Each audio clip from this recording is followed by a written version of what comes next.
Good morning, good morning. You didn't see it. I was just out there now throwing bits of food to the fish. And about 30 seconds ago, silently, the blue streak, quotation, trademark, the blue streak, little kingfisher, silently. I hope he doesn't catch on to what's going on here, because if I'm feeding these guys and they're all gathering around in one place, I think there's no problem, because he never, ever, ever comes near humans. If I move anywhere, he will just disappear. Just disappear. The only time I've really got him close is when I've been sitting out there totally quietly and he hasn't seen me. He'll come nearby. But as soon as I breathe, that's it. He catches it and he's gone. I don't know if it showed on the camera just now, but it was literally a blue streak. Happy to see him. I don't know if it's the same guy. I've been living here for 20 years. I've seen the blue streak off and on for 20 years. I've got no idea if it's the same bird or how long they live. I don't know. We're in Ome. Thank you very much.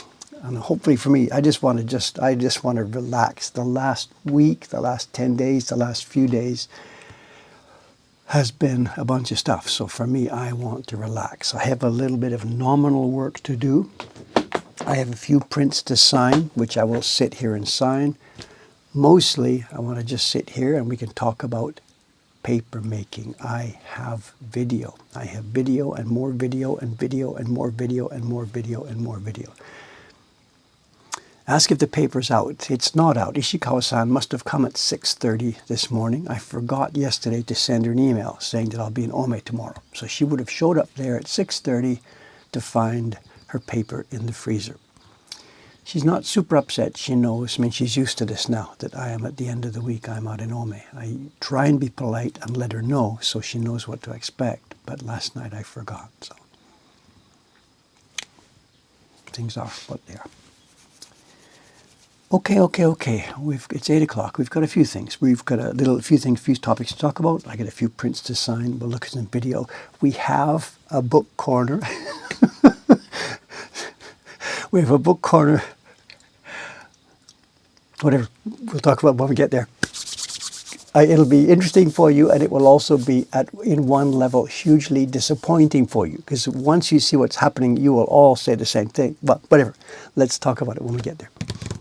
Talk about it when we get there.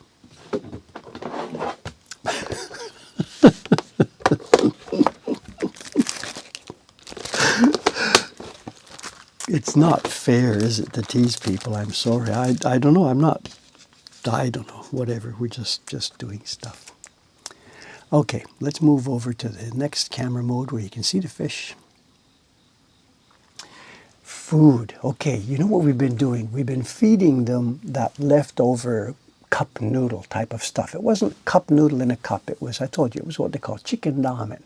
And you buy it in a plastic packet.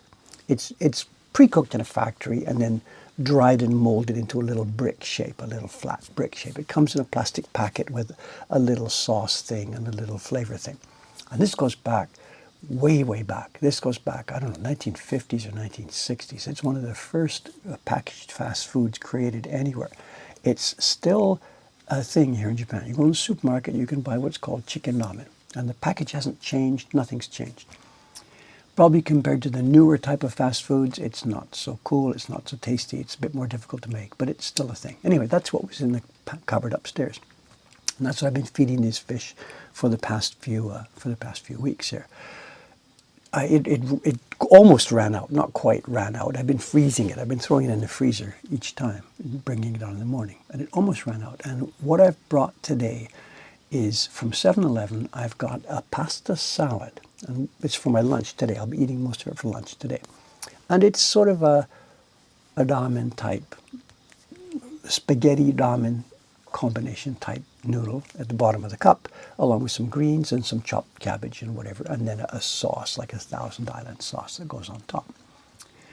Back when I was living here, I used to, every time I had lunch, or sometimes I would be actually in the river eating lunch, and I would feed this stuff to the fish, and they went berserk over it. They went absolutely berserk.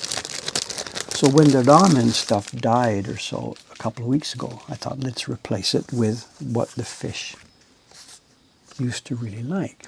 Anyway, long story short, this morning, as I've been warming this up, I brought from the freezer the last little tiny bit of the chicken ramen, and I got the stuff from the 7-Eleven, and I've done a little test. In fact, should we do one of those right now? I've got them both out there. I have the chicken ramen, which I can toss in first, and then I've got the pasta, which they used to be crazy about, and I'll throw that in second. And let's see if we can determine the difference from here.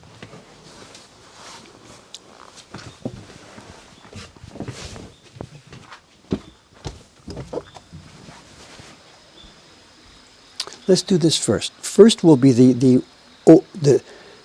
pasta stuff, the one that they used to go nuts for. And I'm telegraphing what's happening here. They don't seem to be interested in it anymore. This is the pasta. Bought this morning at 7-Eleven, and I've known all the time that they go crazy for this. Here it goes. In.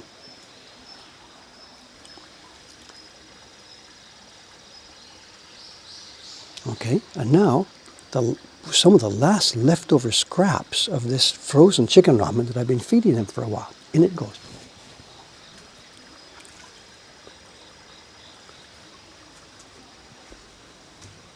That's not a very scientific test, but it seems to me neither of them are dry. These are both. The pasta from 7-Eleven is fresh cooked this morning. It's soft in the cup. It's ready to eat. The chicken ramen, it was dehydrated. I've softened it up weeks ago. Is the pasta sinking to the bottom? Maybe it's scaring them. I don't know. But it seems to me clear. The pasta, there was no reaction. They seemed to go for it. But as soon as I threw in the chicken ramen, we had stuff. So one runs away with a big noodle. They do this. If I don't cut it into small pieces, like if I leave it like that, one will grab it in his mouth like this, swim away with it. So someone's got it. For the pasta, they're watching their weight. Yeah. Okay. Do they like sushi? You know, I don't think I'm going to try that. So, I don't think I'm going to try that. Okay, something else you perhaps noticed already. We have a problem. We can't see the river. When did we start doing these Omi streams? 2 months ago. The clock has changed. The time has changed. It's chilly now. It's late October. This valley, the sun hasn't hit down here yet, of course. This is cold, but damp. I mean, there's a river down there. And these windows, when do we get condensation? We get condensation when warmer, moister air hits a cold surface. That's why inside your house, when it's in winter in Canada, the outside is cold, the windows are cold, the warm air from your home condenses on the windows and you get water inside, condensation. This condensation is on the outside. I can't do anything about it. It should disappear over the next 10, 15, 20 minutes to half an hour. The outside is warmer and damper than the surface of the glass. And what we've got here are triple glazed windows. The glass is 1, 2, 3. And they have, they're what they call low E windows. I got them from Canada 20 years ago. And they're, the air inside isn't air, it's argon gas. I'm not going to try and explain why they do that. I don't have a clue. I guess perhaps that passes energy, less than air. I don't know. Heat my windows. Yeah, right. They work really, really well. Triple glazed. This, once winter has really hit and outside is really, really cold, even a tiny bit of heat in this room will warm things up enough. Even just my body heat after a few hours will sit here and this little alcove becomes nice. I can't say nice and warm, but it becomes, livable.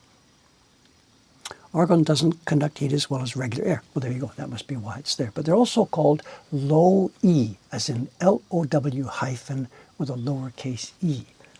And again, it must be something to do with, I think, the energy in the room hits this thing and reflects back into the room rather than being conducted outside. I don't know. Yeah, obviously. I mean, I bought them when I moved into this house. The area I'm sitting was actually outside. The wall is to my right. I ripped out the wall, built a new wall. We've talked about it before too many times.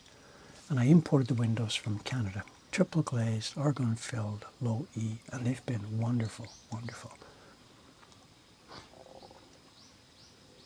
I think they're clearing up. Bit by bit, over the next few minutes, they should clear up.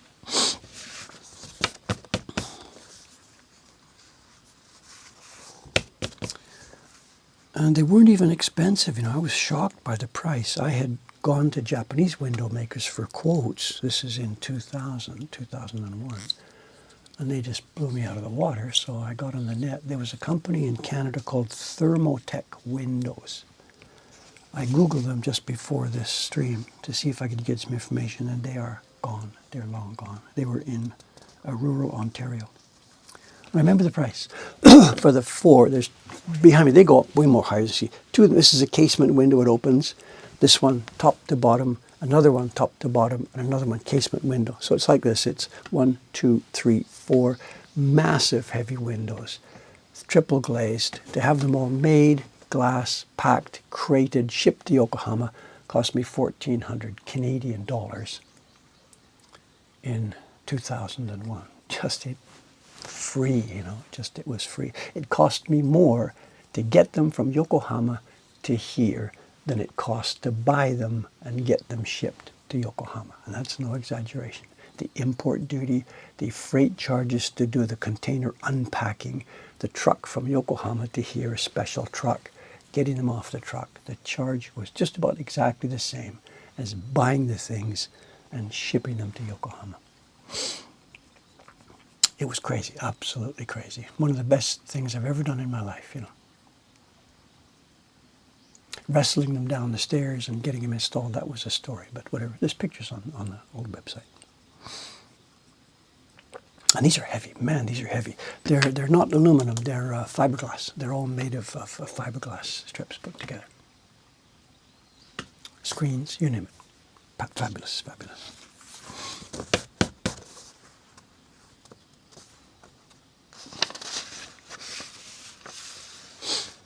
Installing them was a bear. We had a crew. We built a little miniature scaffolding outside. I called some friends. A bunch of the girls were here training as printers.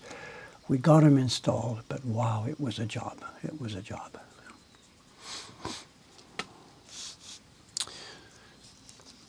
Okay, what we're doing in signing today is this.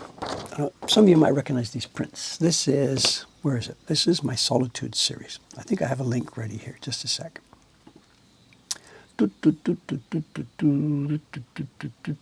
Yeah.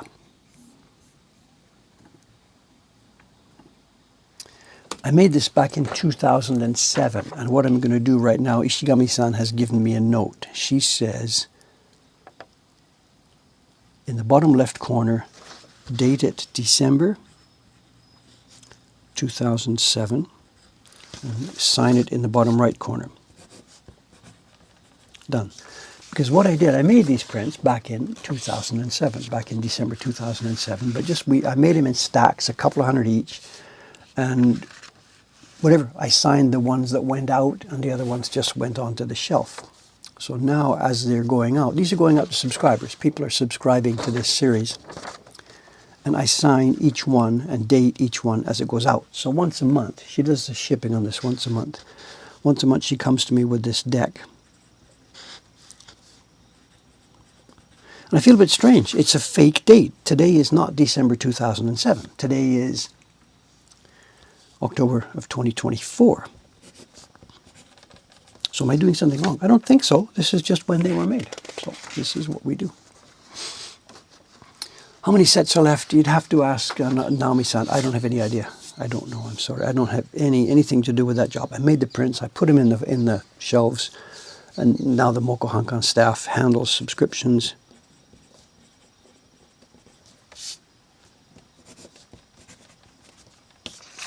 So I honestly don't know. I have told them, don't run it to the end. When you get down to the last, I forget what we said, when we get down to the last 10 sets, hold it, and I think we'll put them aside, and maybe Mokuhankan can do those after I'm gone or something. So a bit silly, but I think that's what we're going to do. So.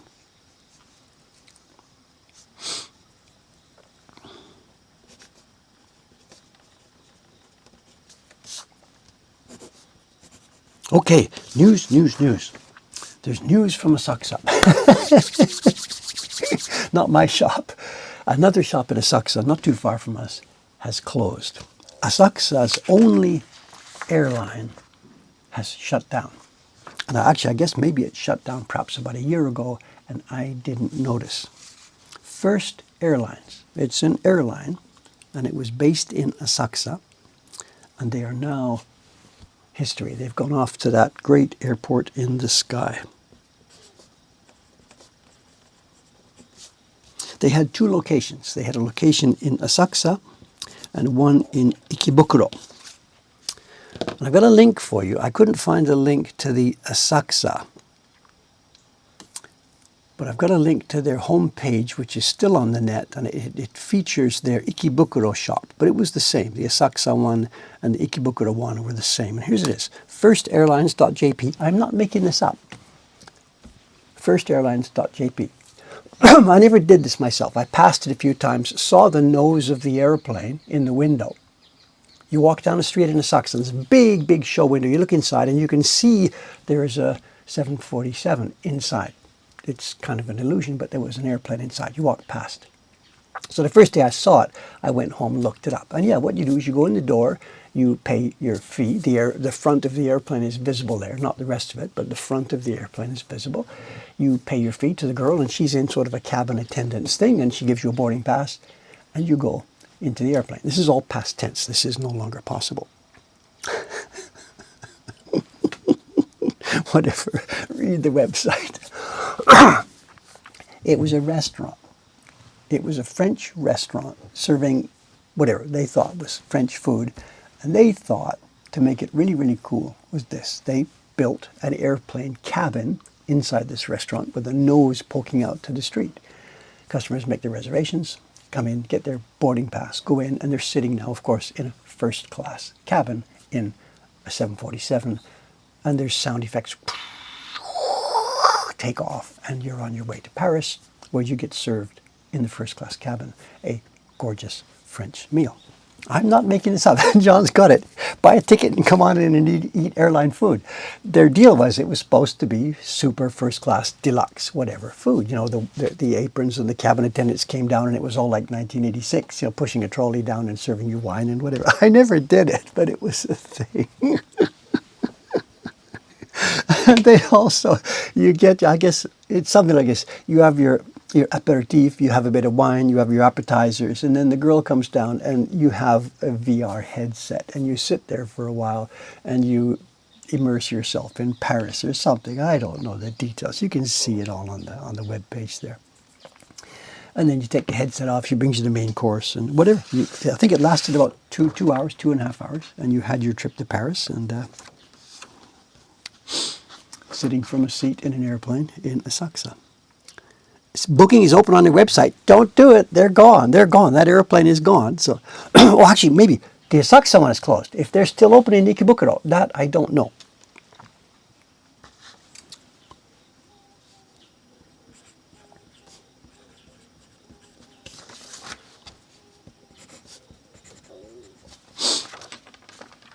But the story gets better because the reason I know that they're gone is it's one of the streets I walk past. It's whatever, you can see the map on the website. It's not so far from Sensoji Temple. I'd been coming back from a walk along the river, cross the traffic light, look over to see my friendly There's the First Airlines airplane nose, and it wasn't there. And there was a new sign, some new business had gone in there. So I strolled across, the airplane's gone now, what are they doing? And somebody has got another interesting twist on a new business. And I'm going to tell you about this, and I bet you some of you are going to make reservations here next time you're in Asakusa. What it is, it's not Kobe beef. It's not Kobe beef. You all know about the, back, here we go, just a minute. I can't see the chat. I've got the chat on an iPad in front of you. You all know over in Kappabashi, near Mokuhankan, the food preparation district, there are a bunch of places where they sell food samples. You know, the wax food, the spaghetti or the ramen with a fork sitting up on top or whatever. You know, food samples for restaurants. That business actually seems to be kind of on the way out. It was a big, big deal, 1960s, 70s, whatever. These days, we don't actually see fake food outside a lot of restaurants. The menus now are, of course, much more photographically practical. The menus are even on an iPad, stuff like this. So we don't see plastic food, wax food outside many restaurants these days. But it is still a thing. There are a few shops. And open now in Asakusa, about 5-6 minutes walk from my shop, is a place where, step one, you go, excuse me, my nose is running here, excuse me.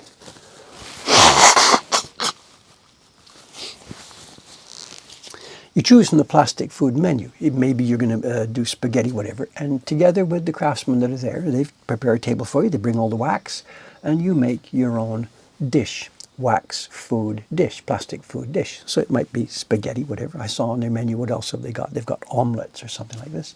But then it's different. Then they put it aside, and then from the back room, from the kitchen, they bring the real thing. So when you're ordering two things. You're ordering the class to make the plastic food, and it's lunchtime. You're going to eat it. So they bring out from the kitchen, I'm not making this up, they bring out from the kitchen and they put them side by side. Get your camera, do your Instagram thing, make your little YouTube video. I've just made my food. Which one am I now going to eat? And you sit there with your chopsticks poised and your Instagram camera ready, whatever. It's a great idea. I think maybe I'll get some of the staff and we'll go over there and try this, because what a cool idea this is. Is it real or is it Memorex? You know, whatever. And that's the deal. And they're there in Asakusa. They're in the same place that the first airlines used to fly from. So, have I got a link? Yes, I do have a link. One sec. Where are we? Food samples. Here we are. And I was a little bit nervous about talking about this company and linking to them because they have two businesses in Asakusa. One of their businesses is the Food Sample Cafe. The other business, not too far from them, is they have a ninja cafe.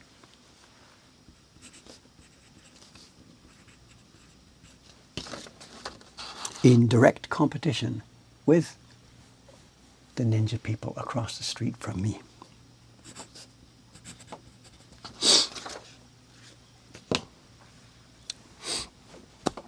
It's a ninja cafe. I don't have a link to the ninja cafe. I gave you a link to the food sample cafe. If you zoom down to the bottom of the page there, scroll down to the bottom of the page, there's a link to their other business. It's a ninja cafe. Dress all in black, learn the hand signals, throw the shuriken, draw the sword, do all the stuff like this, whatever. I don't think they do a live thing where you run outside and meet the bad guy and take him down, but whatever. It's a ninja cafe. That's 1, 2, 3. There's 4 that I know of now, ninja experiences just in Asakusa. There's 4 that I know of. One of them is very, very expensive. Draw your sword and like slice somebody in half, you know, this kind of thing. That's a big deal. It's very expensive. And it's adults only, of course, whatever. Anyway, ninja. Ninja is a thing. Someone's got links, yes. So. All the restaurants you've described from Japan are such an experience. In France, you just get food. Well, I think from my point of view, when I go to a restaurant for dinner, I mean, that's what I want. I don't really want an experience. Slice your Kobe beef razor thin, yeah. So put your blindfold on and slice your beef.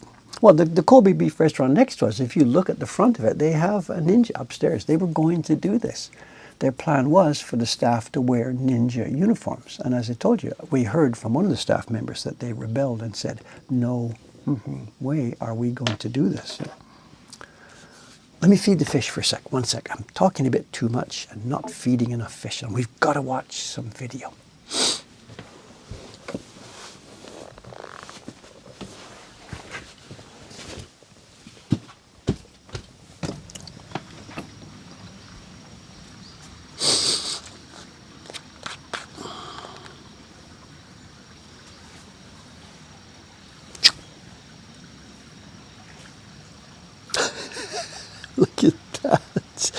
they that hungry?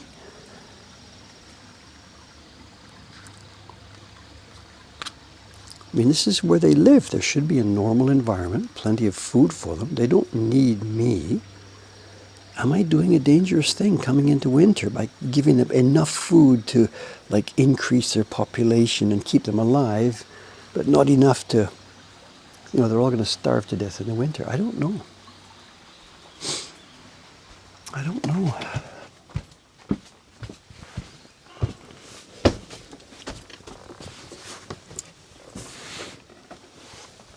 Okay. Okay, I got one more print to sign, and then let's look at some damn video, because that's the main point today.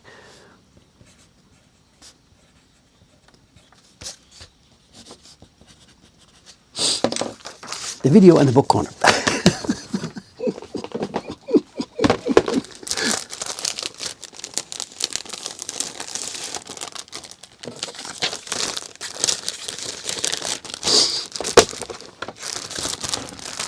Okay, that's my work done for the day, my hard day's work. That's my hard day's work. Work is all finished, now let's play. Okay, video. Washi video. I'm not sure how much to explain. Most of you know really all what's going on.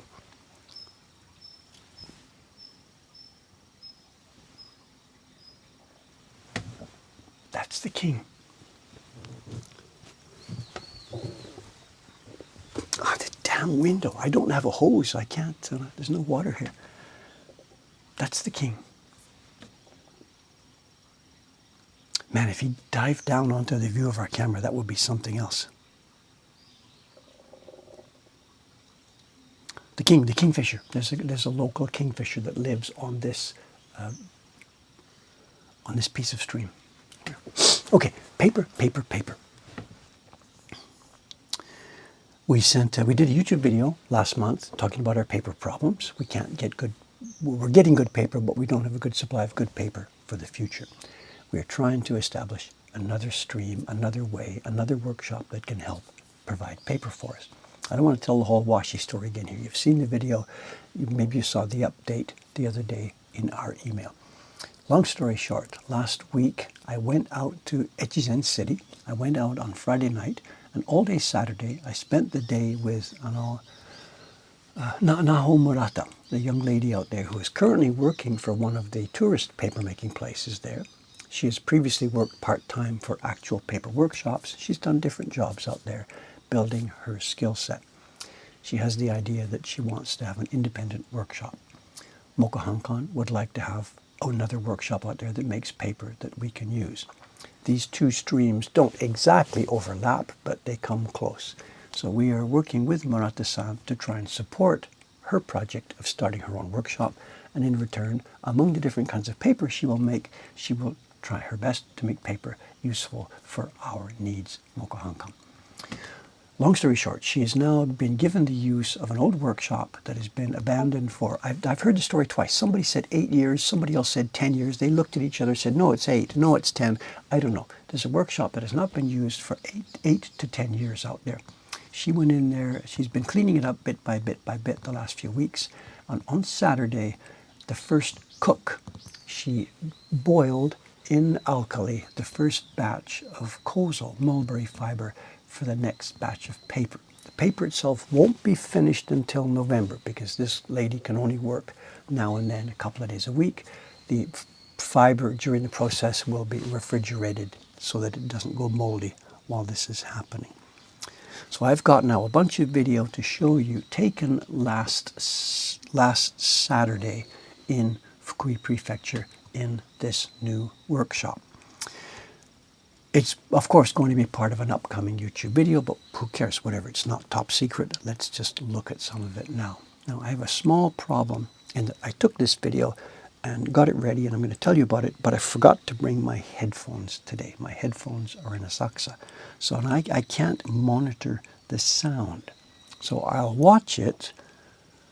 Some of the video, when I took it, I talked, so I should keep quiet now. Some of it I didn't talk, so I should explain now, but I don't remember which ones are which. Whatever, let's just look at some of this. So what we're seeing is this. A big cauldron, empty cauldron at first, being filled with hot water, being filled with an alkali solution. Mulberry fiber will go in. It gets boiled over the course of the day until it's soft, ready to be beaten for paper. Let's just start with the first one.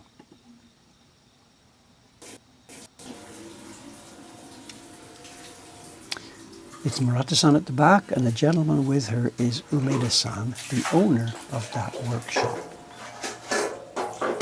And let me know about sound here, because I have no feedback. That's the man who owns the place. He's happy to see it coming back alive.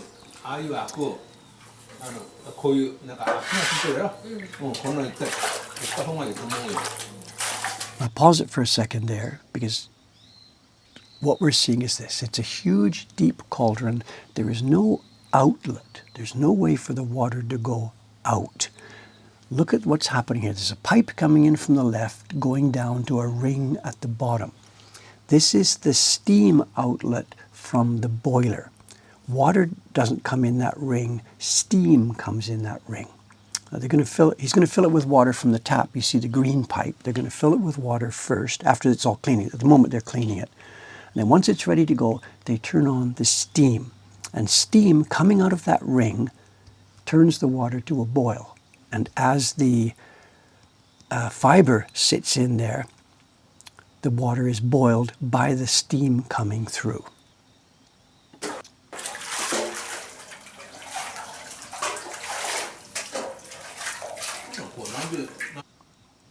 Okay, pipes and cables all there to bring the stuff into it. We then, before the water went in, while the water was preparing in the cauldron, she got busy with washing the fiber. The fiber was soaking for overnight.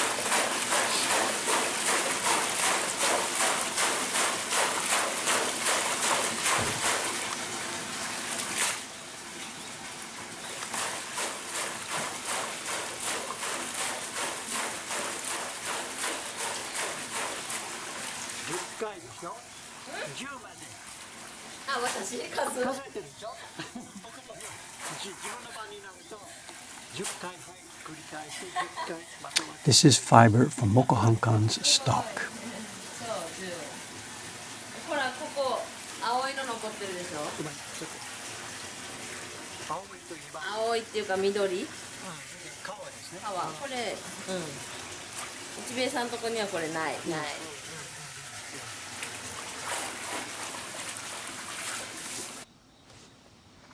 So a couple of things. What she showed me there was that she's happy with this stuff. It's pretty nice. It's white. It's clean. This is fiber that we've been storing in Mokuhankan for 5 years, 6 years, 7 years. I don't remember it. We got it, I think, a year after Cameron joined. He came in 2017. So this must be 2018. We got this fiber, 70 kilograms of it. She has today 10 kilograms of this fiber. And she was showing me there, she would have preferred if they had taken away the green inner part of the bark. The trees have the black outer fiber, the wood inside, and then white inner fiber. But between the white fiber and the tree is the cambium layer. It's the area where the cells actually grow. And she would prefer that it was off to make the kind of paper we want to make in this batch.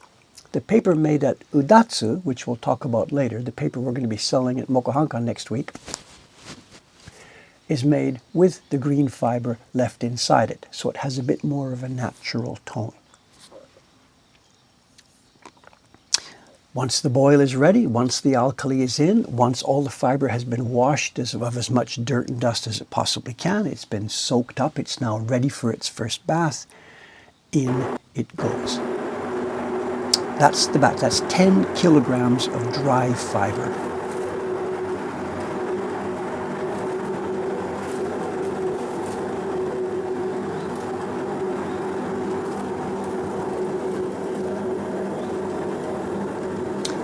The alkali, I don't remember the number, I'm sorry. I know she told me it's sort of semi-secret to each workshop. I don't know the alkali level.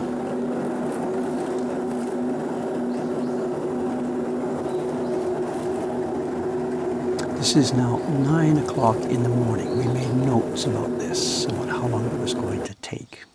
that went in there, as you see, just at 9 o'clock. I asked her, how long do you think it's going to take? And she said it's a new type of kozo for her. This is kozo from Niigata Prefecture, different from what she knows. It's been stored for 5, 6, 7 years. It might be harder than what she knows. So she suspected, and she thought this will probably take a bit longer than a typical cook. A typical cook would be done with fiber that has come the current winter, less than 1 year. And the nasu kozo that she's familiar with is fairly soft. So she said 3.5 hours plus something.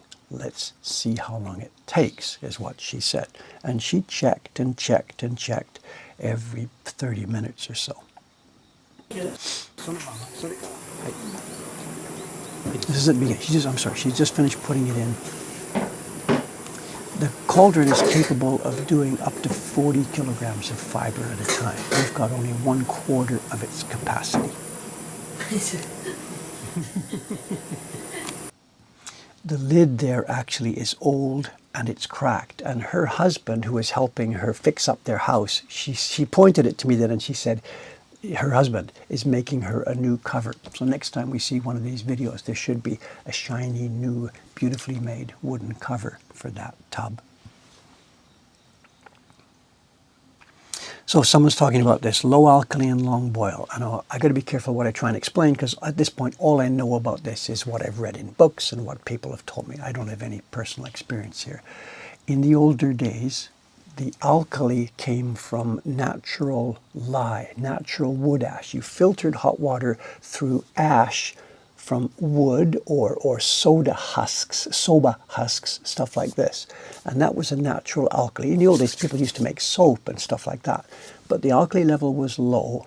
It went in, and the cooking was longer at a lower alkali level. On the other side of town from where she's working, there are modern workshops. There are a lot of workshops out in Kochi Prefecture, brand name workshops. They are using caustic soda. And that stuff, you could not put your finger in there. You're going to see us later on. She and I are both looking at this stuff, touching this thing. When it's done with caustic soda, you can't do that. It burns the stuff completely. And that could be done in 5, 10, 15, 20 minutes, whatever. Also, you don't need to do chiritori, picking out the bark, when you do it with caustic soda, because it just bleaches and destroys everything white. We want nothing to do with that. In my mind, that's going to be destroying this fiber. You can do it, you can take the paper and make white paper, but no thank you. In between the slow, natural wooden cook and the caustic soda vivid cook is what they call soda high. I don't even know what it's called. They just call it soda. I've got the chemical. It's N something with C something. I don't remember, I'm sorry. I don't remember. Let me get back to you on that one. And that's what she's using here. The same thing as all the modern paper makers, including Iwano-san. It's what they are using. This is not ready. Too hard. No. In it goes. She says, no way, not yet. And this was not at 3 hours. This was like she's been testing and checking everything.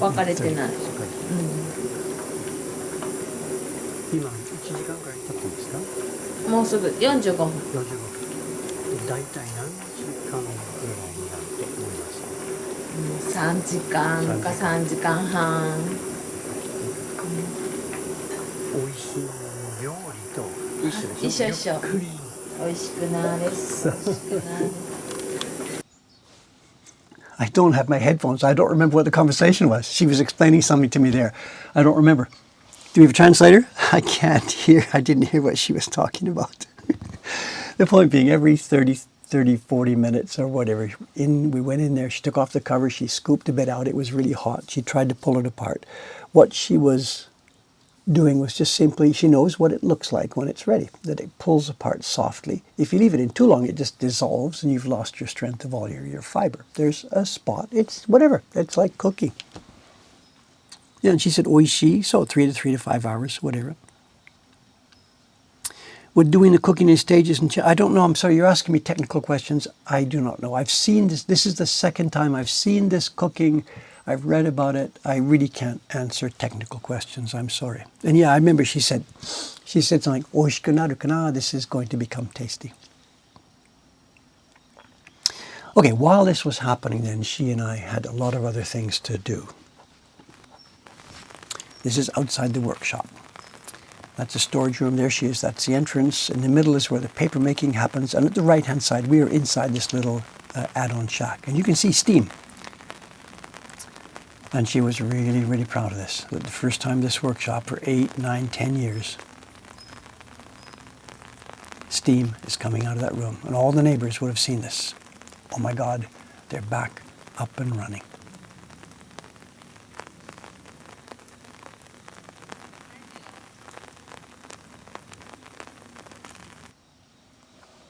They're back up and running. So the umbrella noise, sorry about that. And while we were doing this, just after I had gone back inside there, it was really, really getting steamy. We tried to boot up one of the fans. There's a couple of fans at the top of the window, and it just didn't work. And we didn't know, she's going to have to call the owner and figure out where the plugs were, the switches, all this stuff. Anyway, the fan didn't work. So we cracked the windows open. And just as I pulled the window open like this, she's doing it on one side, and I'm pulling the window open on the other side, car goes by, zoom. Iwano-san, Jun-san. He looks over, sees me, sees the window, sees the steam, drives off into the distance. So it doesn't matter, because nothing goes on in that town that instantly everybody doesn't hear about. When Sadako and I arrived there on the train, we've come out of the gate, whatever, we're standing there, I'm trying to get my head, Murat-san's going to pick us up, and someone says, Dave!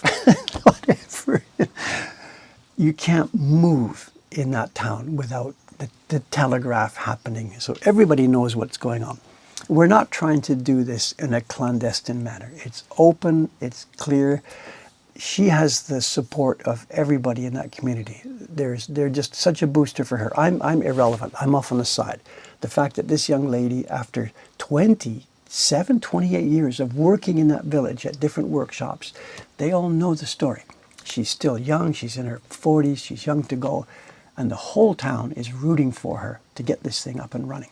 I'm nothing. I'm a trivial background. I will be, buying paper and paying some rent and stuff like this, but nobody cares about that. This young lady is the star of this show.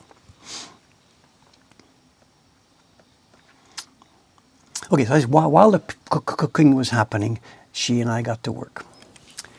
This is the cupboard where the paper is dry. There's a metal plate for doing it there. We're not going to use that. We're going to use this old-fashioned way.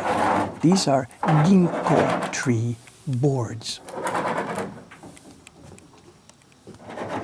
The cupboard itself closes, and it has steam pipes underneath, not bringing steam into the room, but like an old radiator, making it hot and dry. So, as I said, the cupboard there, you saw the boards all go into the cupboard. Underneath it, there are steam pipes, bringing heat. Air is sucked in from one side. It's a fan system, and it goes out the other side.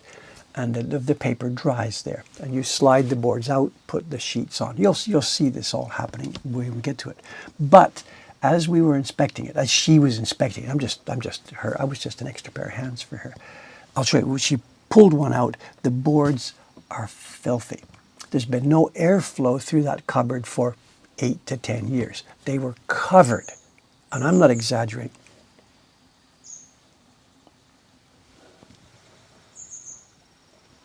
The king. We're going to see him. One day we'll see him.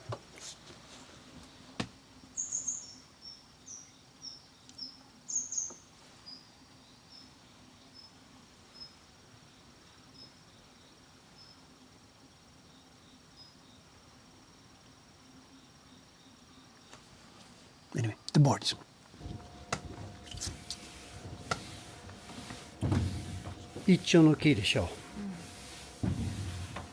Come on, Dave, move the camera. What are you doing? This is just raw footage. I'm sorry, nothing edited yet.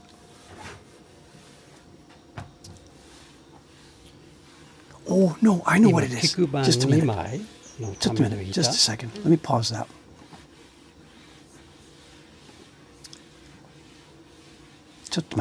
I've got the wrong size here.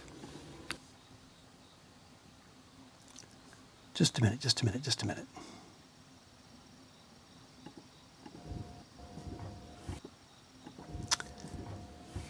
It's 4K.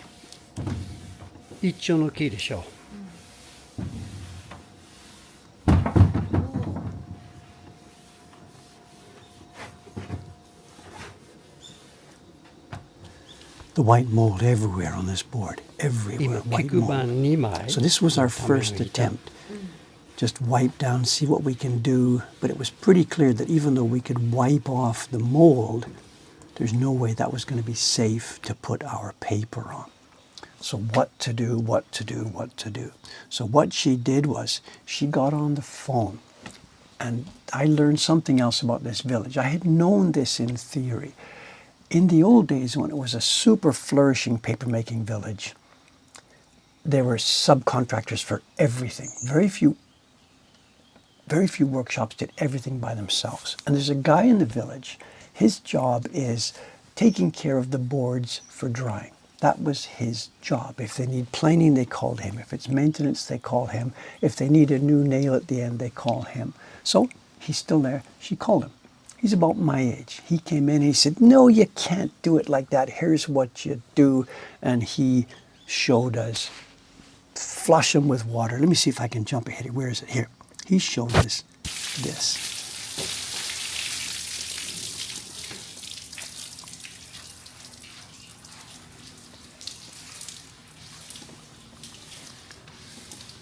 Sorry, just a minute. This is another 4K video. I've got to... Just a sec. We'll pull it down. My apologies for this. Excuse me, 1 second. We'll pull it down. Here we go. And there you are. Spray it with water, scrub it, water it, scrub it. And she's not using cloth. She's using a very gritty nylon. And we thought, like, one, it'll warp the wood. No, we soaked both sides instantly. Here's the boards. A bunch of them. They came out of their room. Soak the front, soak the back, start scrubbing. Flip it over, scrub more. Soak the front, soak the back. 38 boards were there. We washed them all. And I couldn't move the next morning. No, steel wool would be harmful. It's nylon mesh netting. In fact, he went out to the grocery store and bought some onions and came back and we used the mesh netting. This one she's doing while I'm holding the camera, but actually I did most of the flipping and lifting. So.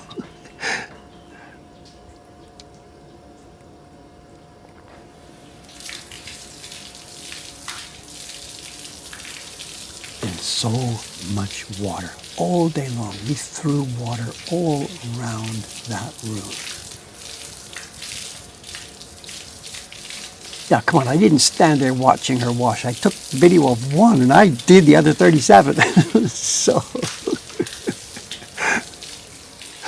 no, we worked together, the three of us, the older guy and her and me. We get a rotation, you know.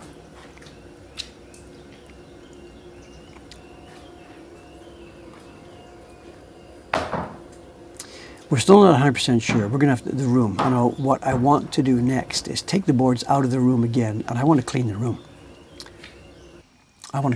But how much I have a say in all this is going to be whatever. So I don't think they're clean enough yet. We've got rid of most of the visible mold, but whatever.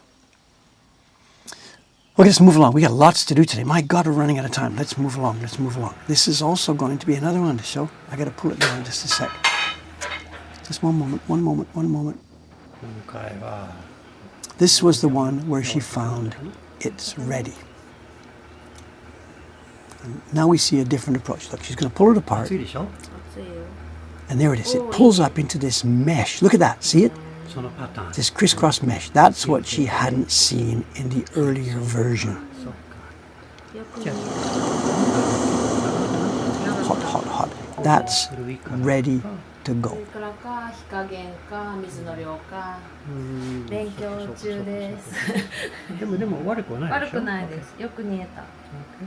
Okay. 次のステップはそのまま3時間蒸らします。はい。じゃあ蓋閉めて。はい。Okay. I can't hear this. I've got no monitoring, so whatever. Boiler on site. 3時間半ぐらい。夕方まで。Thank you. Okay, it doesn't come out right away. At the point it's ready, the boiling stopped. The input of heat stopped. And she said we now let it steep. And it's whatever. That was, again, not sure. She said maybe 3 hours. Well, she's talking still. I guess I should keep quiet. she wants to leave it there for a few hours, 3.5 hours, she said. And then the next step will be to probably throw it, I guess, in the tub next door, where it'll be rinsed and rinsed and rinsed. And of course, it has to get rid of the strong alkali. So I'm not sure what she'll do. We'll see when we get there. It'll come out of here, come in here, and get rinsed. And that'll all be that's happening today, I think. It'll be left in there overnight. Well, we'll see what happens. So I guess I was talking over that. It turned out what I had guessed there was wrong. I had thought it was going to come out of the vat after the 3.54 hours. And I thought it was going to come back into that rinsing pond. That's not what's happening. You'll see in a few minutes. She brought it out into a basket ready for refrigeration. She wasn't ready to rinse it just yet. She put it in the refrigerator that night, and then the next morning, her plan, she told me, was next morning to do the first rinse, second rinse, then start picking chili over Monday, Tuesday, Wednesday. I wasn't there for those steps. But we will see the next part. We will see the scooping out. And again, I'm sorry about the size. These videos came in too large. Just one sec. Just a moment. Sorry about the chaos here.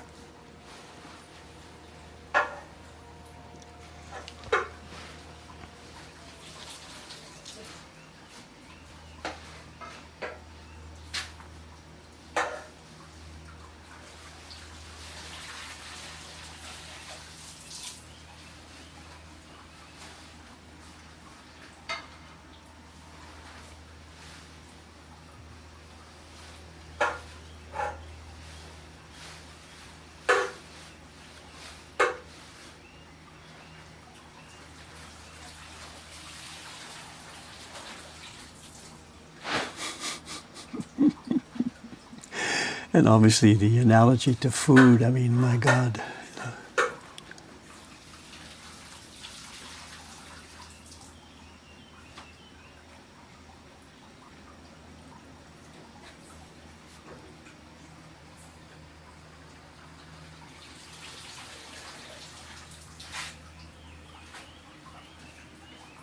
Yeah, I kept thinking it was empty, and she kept bringing up another massive bunch. I looked inside, it was empty, and she says, no, no, no, there's more under there. She just kept scooping.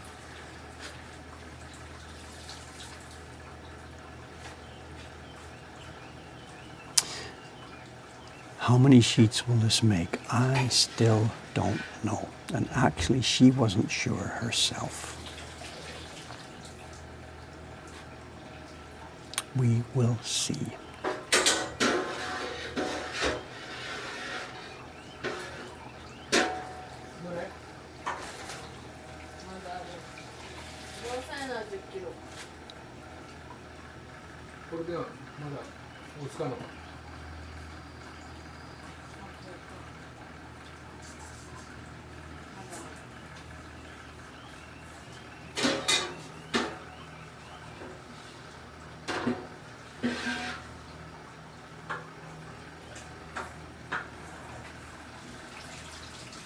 Hey, mother.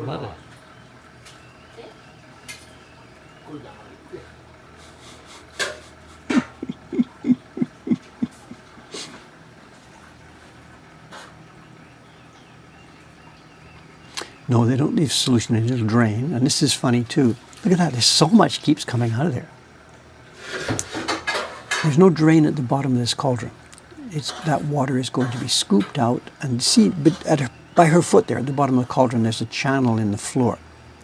The alkali water will be scooped out into that channel.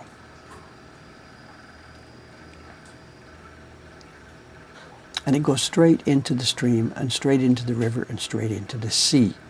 And I was a bit sort of, really? About this. And they're like, well, no, it's just, soda ash. It's a slightly alkali water. There's nothing, there's no toxic chemicals or something in there. That's their story. People just arriving. This is for paper making. We're at one of the first stages of making a batch of paper.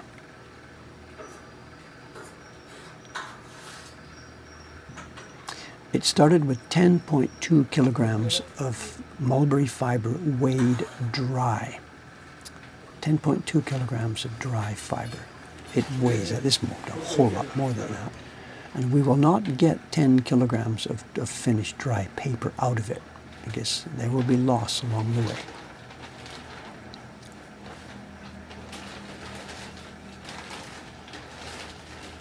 And I've heard various, anywhere from 5 kilograms to 8 kilograms of paper at the end of it. It's Umeda-san. He's the owner of the place that she's using at the moment, the previous owner of this workshop. There we go. That's the end of the first stage. I can mention one thing that is an actual tease, and the plan is this. You've heard me talk about paper we're going to be selling from the Udatsu workshop, the one I mentioned in the last video. That paper should be coming through starting in a couple of weeks. It will be made by Murata-san and the crew at Udatsu, not the place you just saw. That's the paper that we are going to try and boot up for general worldwide use for people who want to make Japanese wood-block prints in the Japanese traditional way. Murata-san and the team at Udatsu will be making that generic Hosho paper over at Udatsu. The paper we're seeing today is a private project from Murata-san and Mokuhankan with my fiber and her skills and our financial support. And the idea, if we can pull it off, and this is a big if, I-F, is that the paper you saw just now, we'll talk about this on the next video, the mesh that she's going to use to dip it is sized, dimensioned, so that each sheet of paper will make 8 sheets, 8 woodblock prints of next year's subscription series.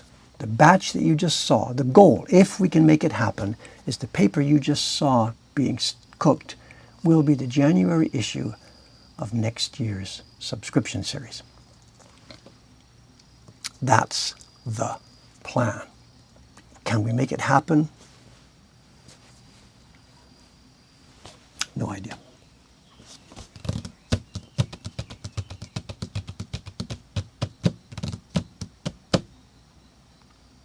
Can we make it happen? Remember, she still has a job. She's still over at the other place. She's still got to work and do stuff over at the other place. Can she make this happen? Will the paper be good enough? Can we trust it? Can we get the drying boards figured out? She knows how to do this. The dipping part, that's nothing. She's been doing that for 28 years. It's all the background stuff that she's not really grokked yet. Okay, let me throw a bit more food to the fish and we can get to the book corner.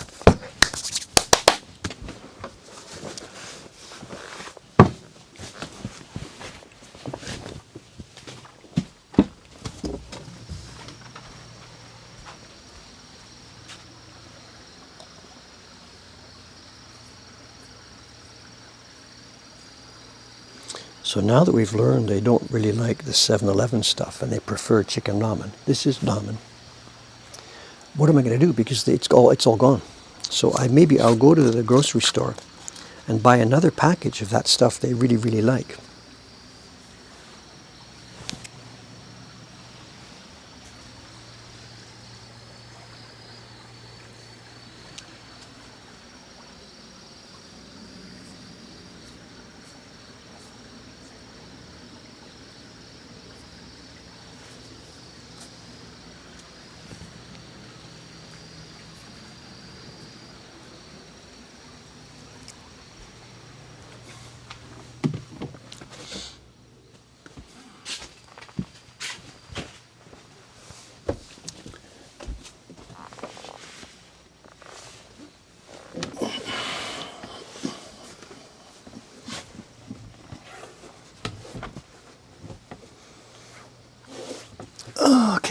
Okay.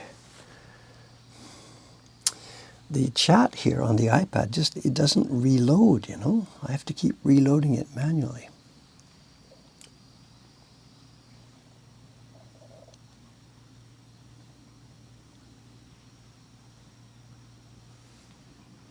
Stream chat empty, whatever, I don't know. Okay. Book corner. We've had our traditional, it's become a traditional thing here to do the book corner. Today, whatever, let's just talk about it. Are we all okay? Is the audio good? Audio from outside is not there. Wireless is here.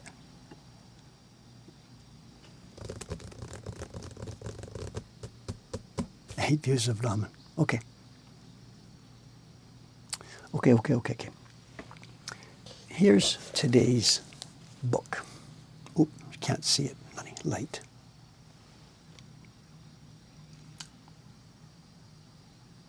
I got this, I guess, maybe the year that it was published. Classic Guitar Construction. It's Irving Sloan from New York, published 1966. No, I wouldn't have bought it in that year. It would have been given to me, a copy was given to me maybe 2 or 3 years after that. Is it going to show in the light? No, look at this. What's going on with our lights? Anyway, Classic Guitar Construction. Another book that changed my life.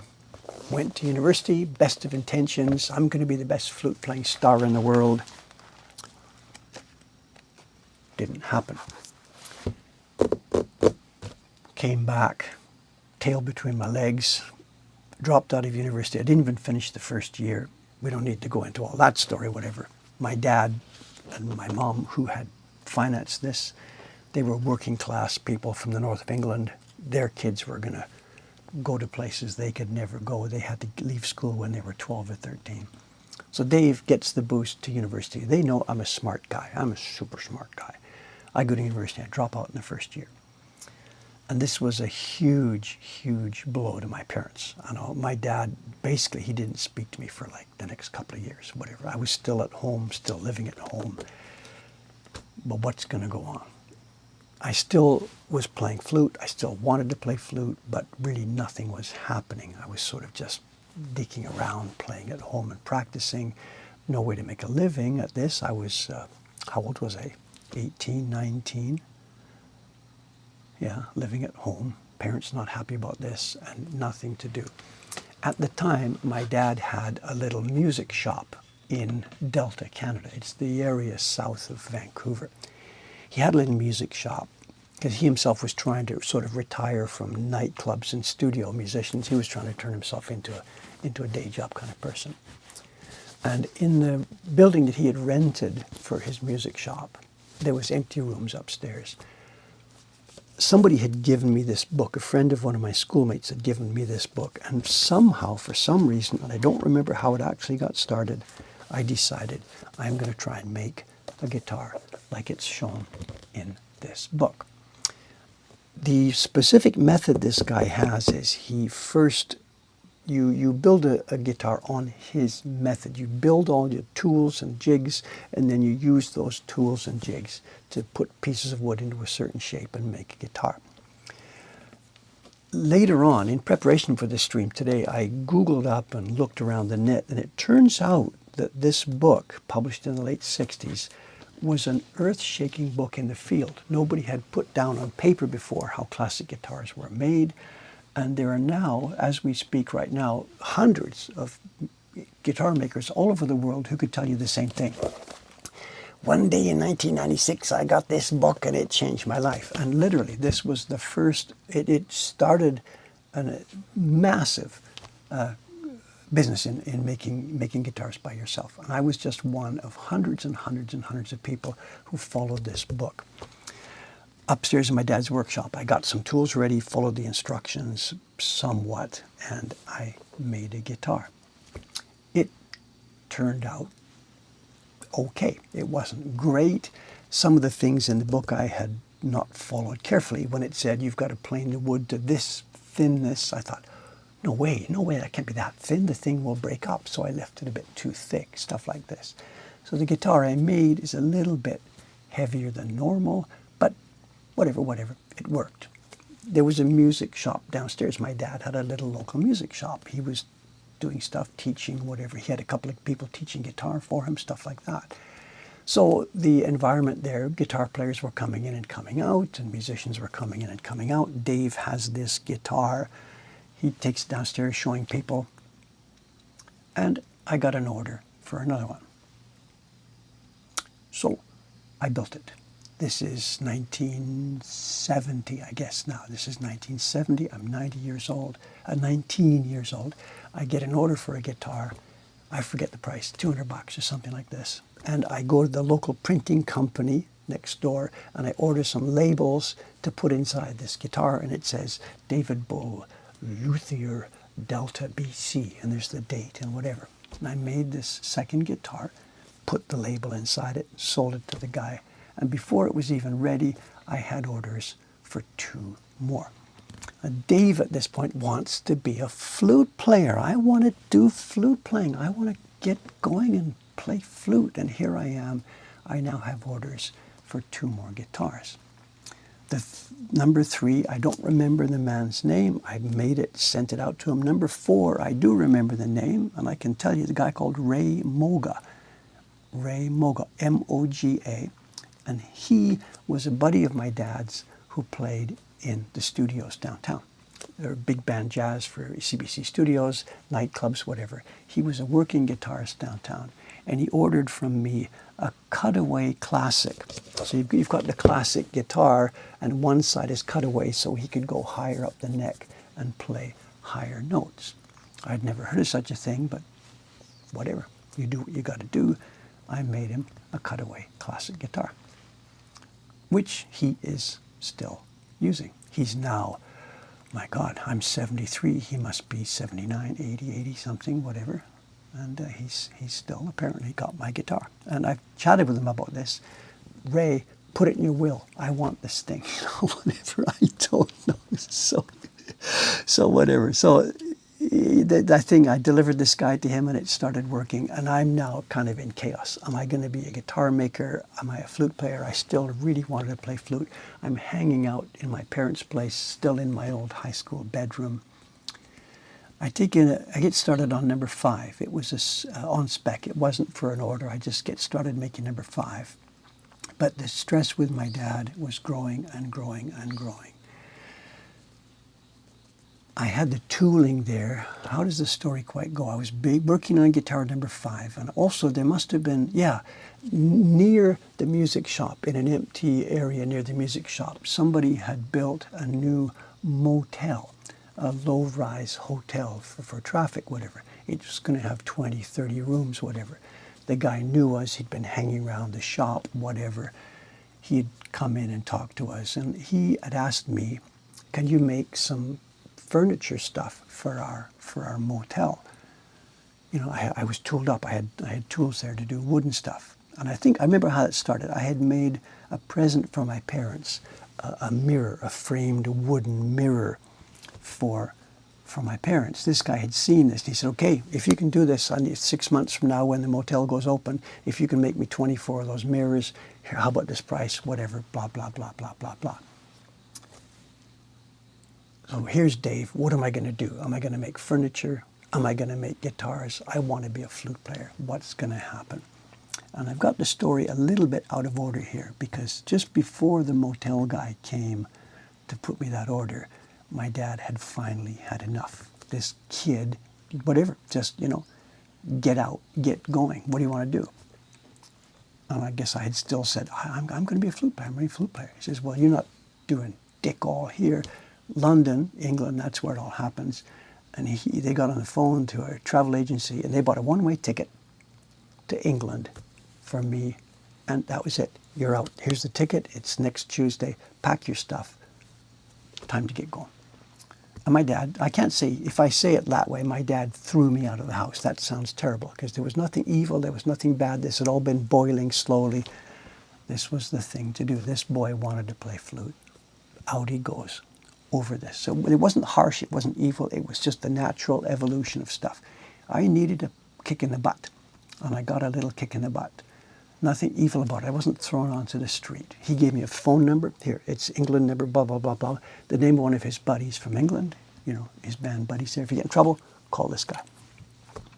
And then just after the ticket was purchased, then the request came from the guy next door. Can you make these mirrors? Can you set up a furniture making shop or whatever? So 18, 19-year-old Dave's head is just boom, boom, exploding. I packed up the guitar tools, packed up the woodworking tools, got on a plane, and went over to England. So that was the end of my guitar making career. Guitar number 5 had been partly made. The back and sides were made. There was no top. I took it down to a place in Vancouver called, what was it called? Guitar World or the something guitar shop. There was a handmade hippie type guitar shop down there. The guy looked at it and said, yeah, it looks nice. Give you $50 for it. So he gave me $50 or something. I don't remember the number for the shell of this guitar. Peeled off my label and whatever. They must have put a new top on it and sold it. So somewhere out there, guitar number 4, Ray Moga has. I don't know where guitar number 3 or guitar number 2 are. They were bought by local people out there in Delta, and I imagine they're sitting in closets somewhere out in Delta still to this day, if they have survived, if they haven't come apart. Guitar number 1, the one I made back then in my closet, went into storage. When I went to England, it was just stuck with my books and whatever. When I came back from England, set up my own home, my own stuff went from Vancouver, and we put it into a storage room, whatever. Storage was still there. I came over to Japan to live here in 1986. We left a bunch of crap in storage. Divorce, she took stuff, I took stuff, whatever. I went back over there to close the storage room in, it would be 1996 or something like that, I don't know. And I signed a transportation company. Take the storage locker, throw it in a crate, ship it to Japan, boom, whatever.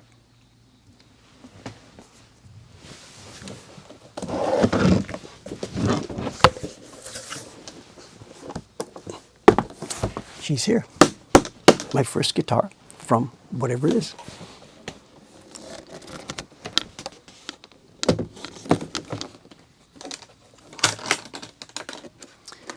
We're not going to hear a concert today for a couple of reasons. I looked at this last night getting ready for this.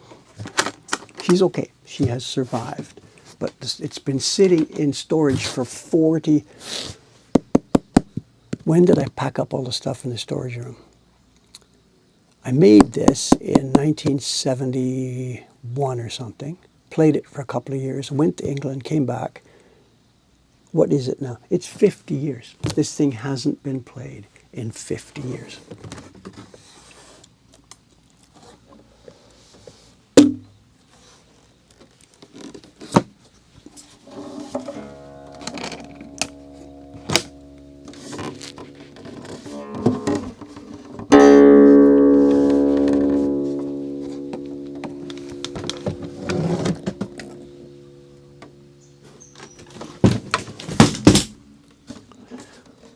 One of the strings is broken, actually. There's a string broken here. And when I looked at it last night, one of the tuning heads here is broken. You turn the knob here and nothing happens. So you are not going to hear a guitar concert here. I'm sorry. But here she is. It says inside, it says, February to April 1971. David Bull, luthier. Delta, Canada. Number 1. And it's signed in a childish little signature, David Bull. I guess we can't, but maybe I'll try and get some pictures of it later on to show. And it's my first classical guitar. And based on what people saw from this, they ordered more. The second one and third one and fourth one were much, much, much better. As I mentioned, I didn't believe the dimensions. You know, he said whatever 3/32 and I did it 3/16 or something like this. Also, I didn't spring for expensive rosewood. I used mahogany. I wish now that I had gone for rosewood, whatever. It's got a rosette, of course, all done. Very, very nice. As again, for one, I myself haven't played guitar for 50 years, but the sound, there's only really one string working. It actually doesn't sound bad.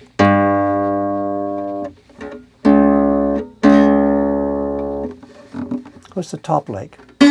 Oops. No, it's broken. I'm sorry, there's no tuning here, there's no nothing, but what's the tone like?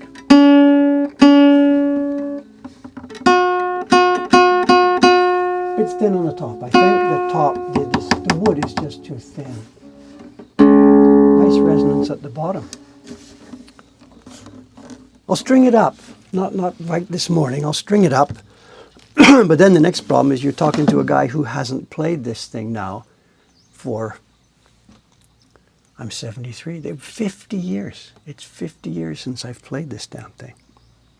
And it's been strung at tension for 50 years. My God. The rosette, for the first one, I chickened out. I didn't make the rosette all little piece by piece by piece. I bought a ready-made wooden rosette and inlaid it. And then from the second one, I did my own rosette making. I can't give you a tutorial on this here right now. There's a way to do this thing. This rosette is all little pieces of wood, but I didn't make it. I bought it and inlaid it.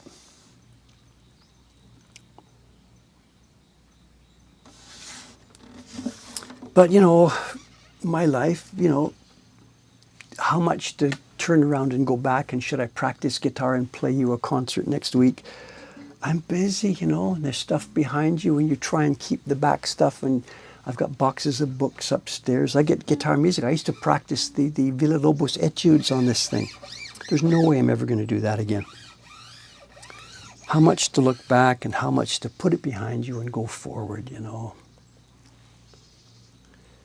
I don't know, all the different, you know, all the different paths that could have been taken, you know. So whatever.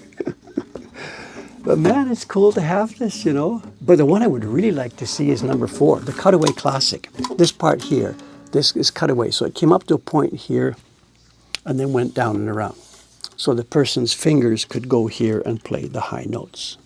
He was a jazz player, and he wanted a jazz classical.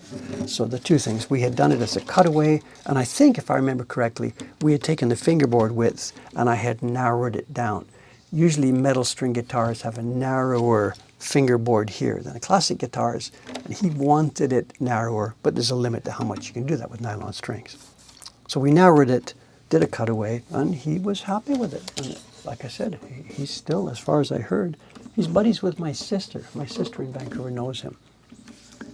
And if I can, I want to get that thing. Although, you know, why would I have that, say that, you know? So that's the book, if anybody, it's still out there, you know. And as I said, it turns out that this book was a massive influence on the field. There's no ISBN number, it's just too old. Too many of these books I show you are going to be like that. They're not going to have ISBN numbers. So let's, where are we? Just a minute, let's try and,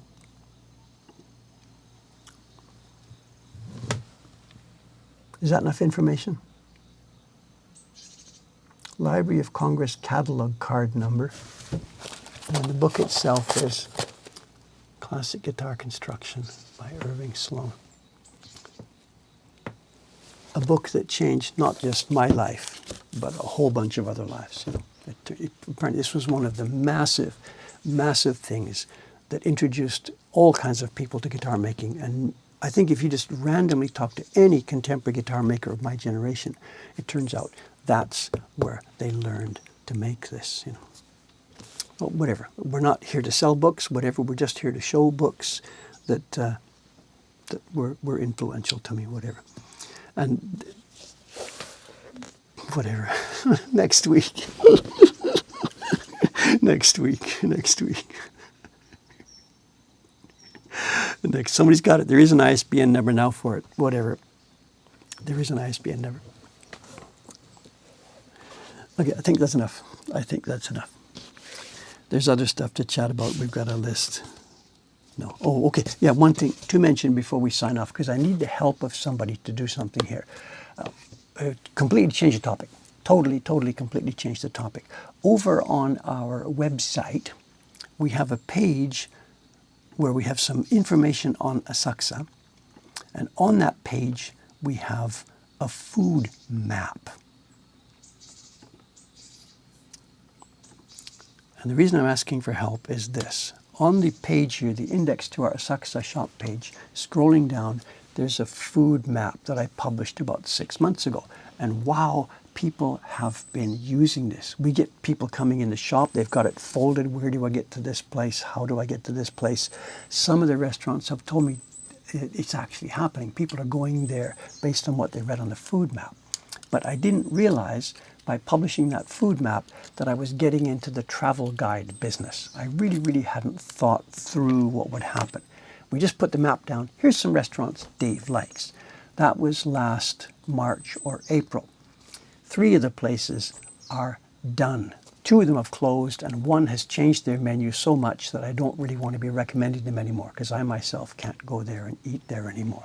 So this is to let people know that I have updated the map. I have taken away the restaurants that are closed. I pulled off the one where the guy changed the menu, and I have put 3 more back in. So the picture on the website is up to date. The downloadable PDF is up to date, but I don't know how to change the information. Somebody, not me, made a link to click where Dave's food map places all come up in an indexable, searchable, mappable Google playlist. And I don't know how to do this. So it's a kiss of death for restaurants. None of the changes are because I influenced them. None. One of them, the Sumida River Cafe, the guy wants to go surfing. He's given up the restaurant business and he's going to go surfing in Ogasawara, whatever, I don't know. So no, none of this is to do with me at all. Anyway, I need some help, and maybe the original person who did this for me is on the stream or who can hear about this. On that page I just linked, the Asakusa index page, there's a link to a Google playlist, which has the restaurants. But I don't know how to take off that playlist and how to put them on that playlist. If somebody does and can let me know how to do that and can give me some advice, please let me know. I'm sure I could figure it out if I dig into the details, but things at the moment here are kind of busy. Hang on, give me 20 minutes, whatever. If somebody can do it or help, thank you very much. I think it's a public document. It's not really mine. Just to let you know that it is now out of date. So someone's got that. So 6 months, there was what, 20 restaurants. 3 of them are gone in 6 months. That's probably typical. That's probably not a bad rate. I don't know. No idea. I can't do anything about it. So anyway, I'll try and keep up on top of it. I'll try and change them out as necessary. Okay, I think I'm done. I think we're done. I'll be back in Asakusa late tonight. I'm going back tonight. I've got lots of things to do. On Saturday, we will have a normal Asakusa stream. I'm not sure what work, because the next woodblock that's coming through to me isn't ready yet. So I'm not sure what I'll be doing. It's possible I'll be doing more work with some old prints, stripping them off paper, because there's a ton of that waiting on my desk back in Asakusa. But I don't know. We'll see. And I don't think I'll be skipping up to Fukui. And Murata-san is going to give me a call when she gets ready to start rocking the paper. But last I heard from her, that won't be happening until sometime in November. So keep that in mind too. Now and then again, some of these streams will be interrupted because I have to get up and work with her on the paper making. I've started the wheels turning to be able to get fiber into that workshop up there, optical fiber, not mulberry fiber. I want optical fiber in that workshop, and it's quite possible that some future streams will be happening from that workshop up there. But don't hold your breath on that one just yet. Okay, thanks very much. It's been fun chatting with you. I'll look forward to reading the stream later. The window is finally cleaning up just as we're leaving, so whatever. I'll see you on Saturday. As usual, I'll put the fish cam up for 5-10 minutes and we can feed some fish. And then I'll see you on Saturday. Thank you very much.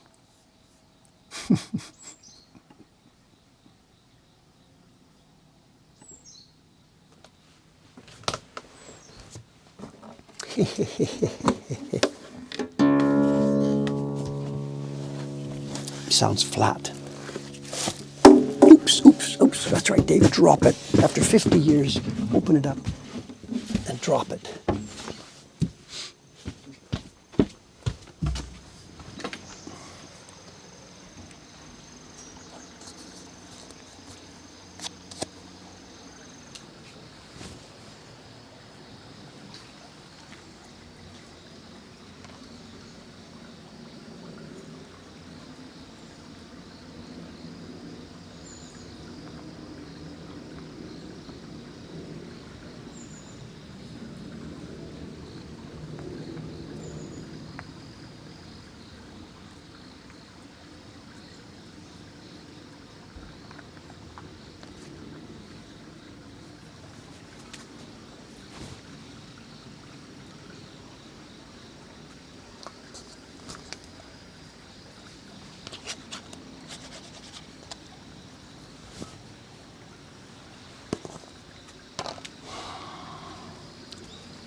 Okay, it's time to shut it down.